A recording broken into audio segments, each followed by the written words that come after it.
场，这一次谁也不能，定会让你和藤家身为魂是无法力。特化元，凡是魂宗出道，立刻这大梁一定会，只要这里不彻底坍塌，我会阻止我。Halo semuanya, bagaimana nih kabar kalian? Semoga dalam keadaan baik-baik saja dan dilancarkan rezekinya, amin ya. Kali ini konten berbeda lagi ya, yaitu konten spoiler. Sebelum itu kilas balik untuk part sebelumnya guys.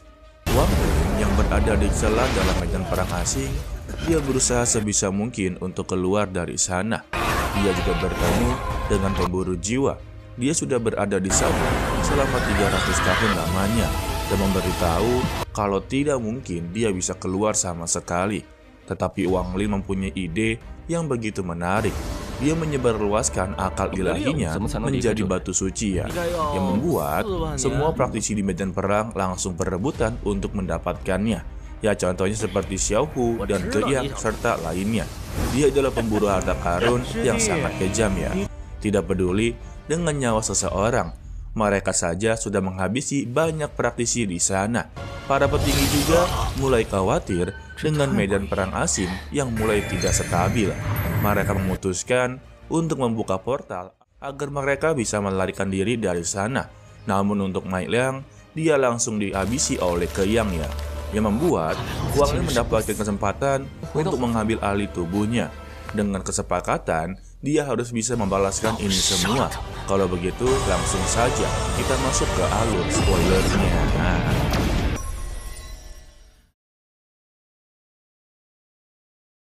Mendapatkan tubuhnya, dia langsung mengambil batu suci atau alkal ilahinya kembali, yang membuat seluruh praktisi di sana menjadi kebingungan dan tampak begitu kesal, terutama dengan Ge Yang dan Xiao Hu. Tetapi juga ada yang telah menelan akal ilahi milik Wang Lin. Wah, ini sih bahaya nih. Sedangkan para murid sudah mendapatkan informasi kalau mereka itu harus diungsikan segera karena medan perang asing sudah tidak stabil ya.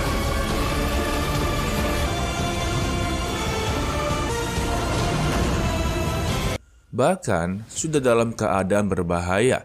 Namun baru aja dibilang keadaan sudah semakin kacau. Medan perang asing sudah diambang kehancuran dan tidak bisa menahan kekuatan ilahi ya.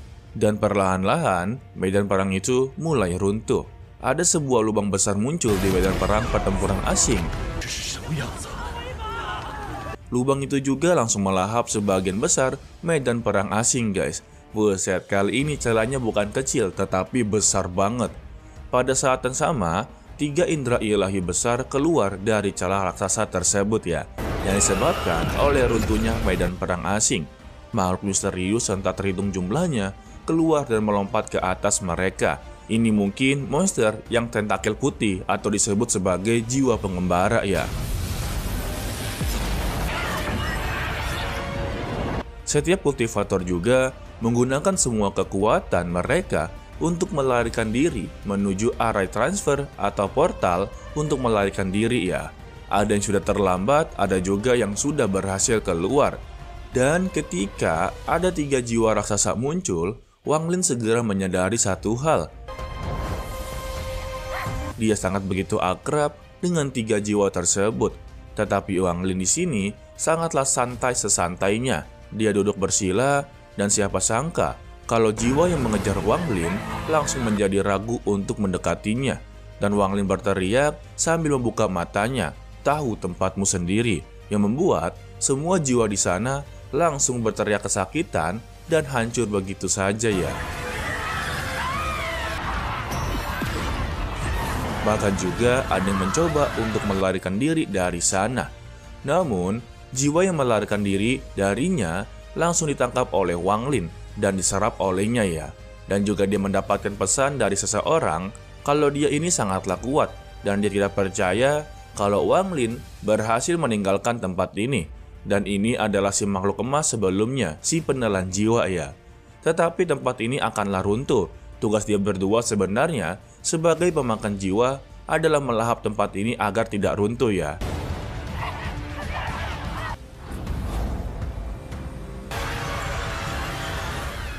Dan sebagai pemakan jiwa yang baru lahir, dia itu akan sangat berguna untuk membantu.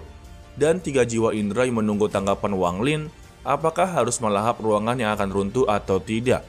Lantas Wang Lin memberikan tanggapan kalau dia tidak akan menghentikan mereka bertiga. Namun dia meminta untuk tidak memperlambat dia di dalam medan pertempuran ini, karena Wang Lin sendiri ingin keluar dari medan pertempuran asing. Setelah membuat kesepakatan tersebut, Wang Lin pun langsung bergerak maju menuju lokasi array transfer dengan memori Mylang seadanya.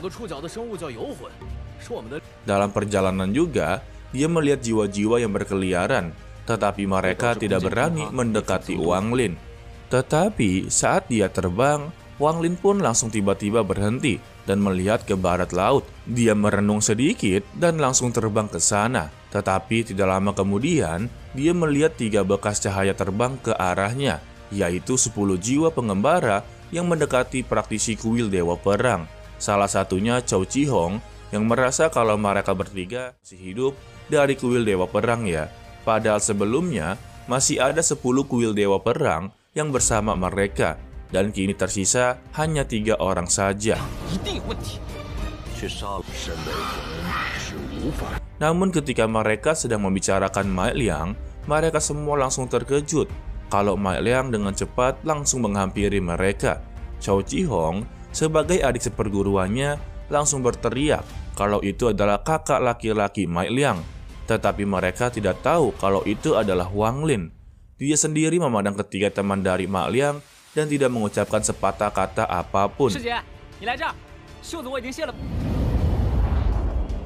Kehadiran dari Wang Lin di sekitar mereka membuat para jiwa pengembara tidak berani sama sekali untuk mendekatinya. Hal tersebut membuat Cao Qihong langsung terkejut dan bertanya-tanya apakah sosok jiwa yang menakutkan itu takut kepada Mylang, karena dengan sekali tatap saja mereka langsung melarikan diri dari sana. Namun tetap saja, mau mereka sudah pergi dari sana, keadaan mereka masih berada di medan perang asing, jadi tidak aman ya. Senior Yang langsung menyuruh mereka yang tersisa untuk pergi dari sini saja.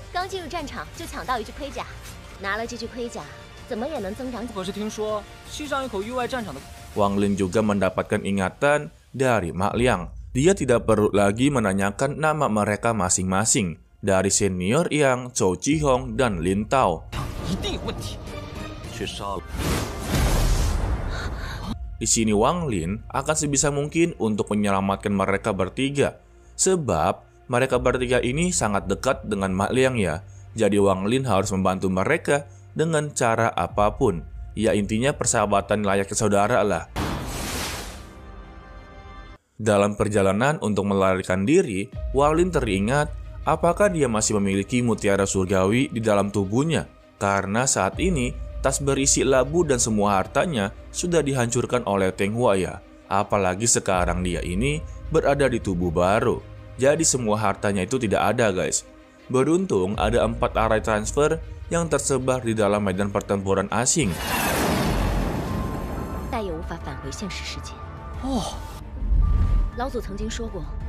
Array yang dituju kelompok Wang Lin sendiri tidak peduli array mana, yang penting bisa selamat ya.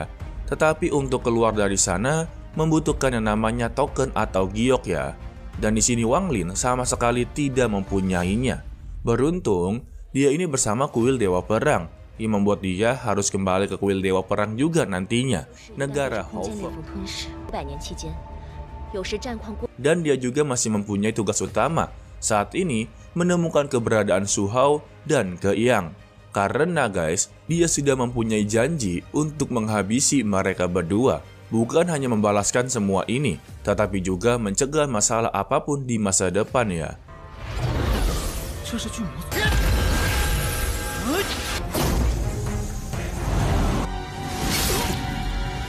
Singkat cerita, mereka yang terbang selama seminggu di medan perang asing, karena saking luasnya medan perang asing tersebut ya. Cao Qihong tidak menyangka kalau semua jiwa pengembara sama sekali tidak mendekati mereka selama seminggu ini, di mana mereka terbang tanpa ada hambatan sama sekali ya. Padahal jelas-jelas banyak sekali praktisi yang selalu dihadang ya. Tetapi penerbangan mereka sangatlah mulus. Hal tersebut membuat Cao Qihong menjadi begitu curiga. Sebenarnya apa yang sedang terjadi dengan semua ini? Karena sejak kehadiran dari Wang Lin, mereka semua menjadi takut. Mereka bertiga juga memiliki pemikiran yang sama dan sama-sama menatap ke arah Wang Lin.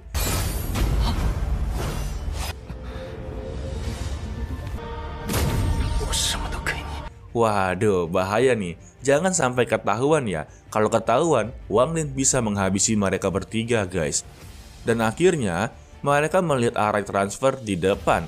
Ternyata, array transfer tidak semuanya dibuka terus-menerus ya. Ada waktu untuk ditutup dan terbuka.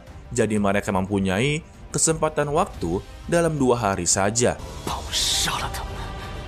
Untuk array ini terbuka lagi ya. Buset, ini anggapannya kalau nggak ada Wang Lin, dalam 2 hari mereka akan bertarung mati-matian melawan jiwa pengembara, guys. Tetapi juga secara tiba-tiba, Wang Lin melihat ada jiwa pengembara yang begitu aneh. Dengan cepat, dia pun langsung menghampirinya tanpa diketahui oleh Cao Qihong dan lainnya. Dan jiwa pengembara tersebut lebih pintar daripada jiwa pengembara lainnya. Dia melihat dengan cermat dan merasakan hal yang sama.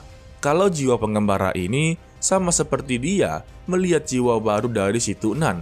Waduh, rindu banget berarti dia. Jadi sedikit penjelasan, jiwa pengembara itu adalah jiwa dari kultivator kuno yang telah meninggal dunia di dalam medan perang asing ya. Jadi ada saja jiwa pengembara yang jauh lebih kuat daripada Wang Lin nantinya. Mungkin saja, guys.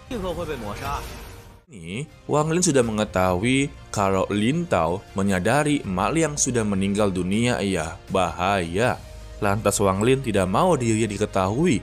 Dia pun langsung menyuruh jiwa pengembara tersebut untuk menghabisi nyawanya sekarang juga. Lin Tao pun langsung ketar-ketir dan meminta maaf sebesar-besarnya. Dia pun langsung membuat perjanjian dengan memberikan tetes darah emas sebagai sumpah seumur hidup untuk menjadi bawahan dari Wang Lin. Jadi, di sini jiwa dari Lin Tao sekarang ini berada di tangan Wang Lin. Dia bisa saja menghabisi nyawanya sesuka hati.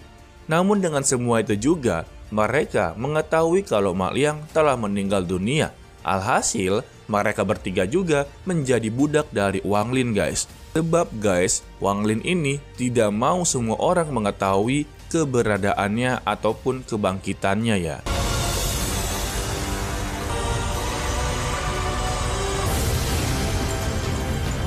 Jika ada yang mengetahuinya, dia tidak peduli dengan perasaan mereka ya. Wah, dan juga pasti ada yang bingung, kok bisa sih mereka bertiga menjadi budak?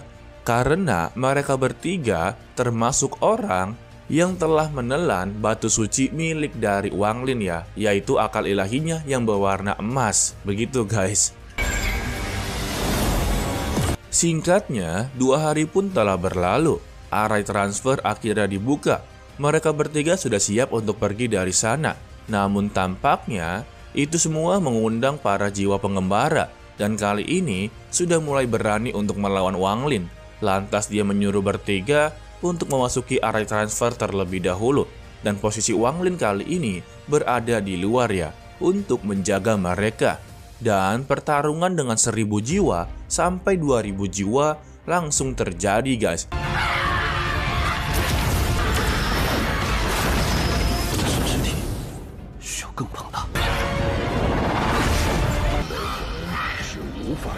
Mereka semua langsung menghantam array transfer. Walaupun setiap jiwa yang menyentuh pasti akan langsung menghilang.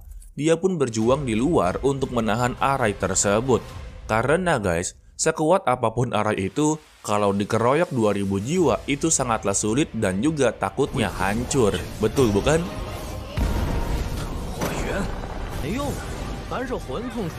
Ditambah ada yang namanya hukum dunia, membuat Wang Lin langsung mendapatkan hambatan.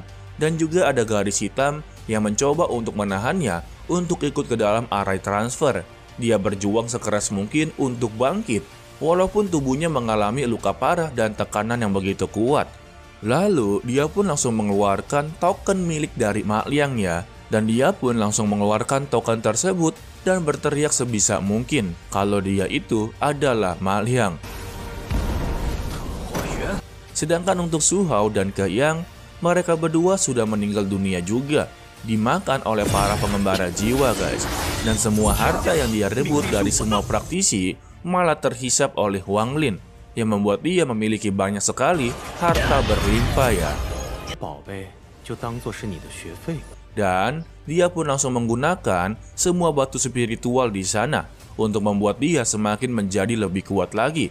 Dan membuat dia mengaktifkan alam Ji lagi guys, atau alam ekstrim ya. Waduh, Wang Lin juga menyuruh mereka pergi untuk duluan saja. Dia akan menyusul nantinya. Alhasil, mereka bertiga langsung menghilang dari medan pertempuran asing.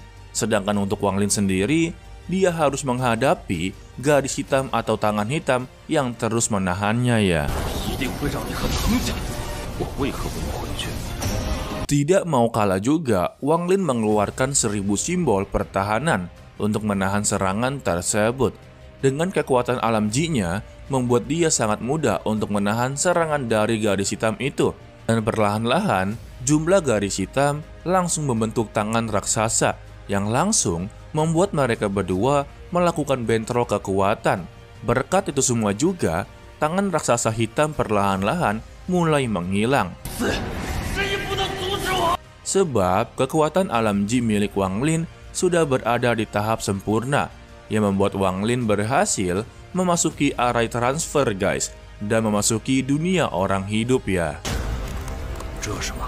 Dan dia adalah satu-satunya jiwa pertama yang pergi dari dunia medan perang asing menuju ke dunia orang hidup. Gila. Jadi bagi yang belum paham, array transfer itu hanya diperuntukkan untuk makhluk hidup guys. Pasti ada yang nanya, kan Wang Lin juga udah jadi manusia dan punya tubuh? Tidak, tetap saja tidak.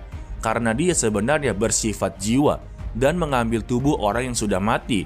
Jadi sistem hukum surgawi, hukum dunia ataupun hukum alam, mereka berdua tetap dicap sudah meninggal dunia. Begitu ya, karena memang Wang Lin sebenarnya sudah meninggal dunia, tetapi dia mengambil tubuh Ma Liang. Begitu loh.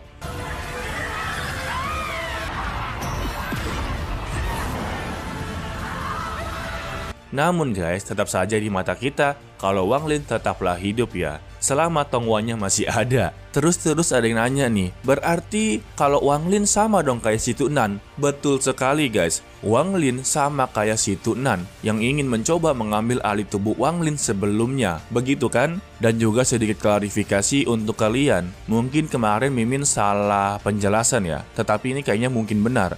Kalau tubuh asli Wang Lin itu sebenarnya jiwa dia sendiri guys. Jadi dia kagak terjebak di dalam celah tersebut. Tapi itu kita belum tahu juga sih. Dan bagi yang belum mengerti, coba ada kolom komentar. Sebisa mungkin Mimin akan balas ya. Intinya untuk episode ini, Wang Lin berjuang untuk keluar dari medan perang asing dan harus menghadapi beberapa masalah di sana ya. Begitu guys. Oke lah, sepertinya cukup sampai di sini saja dulu. Semoga kalian bisa terhibur dari alur spoiler ini ya. Jika memang tidak suka, boleh di skip.